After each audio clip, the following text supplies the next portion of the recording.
ఆరోగ్యశ్రీ ప్రారంభించారు.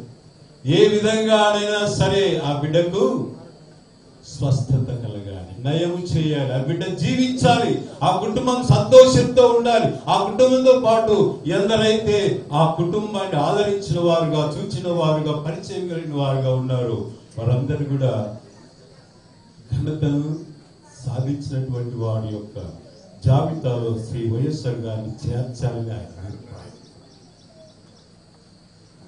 ఎందుకు ప్రియులారా, ఆయన బాగా బైబిల్ పఠనం చేయవాడని చెప్పడానికి ఒకే ఒక సాదృశ్యం, బైబిల్ బాగా చదువుతాడు అని చెప్పడానికి ఒకే ఒక సాదృశ్యం. అదేంటంటే మత్తయి శుభవార్త 10వ అధ్యాయము 8వ వచనం ఒక మాట చదవండి చూద్దాం. మత్తయి శుభవార్త 10వ అధ్యాయం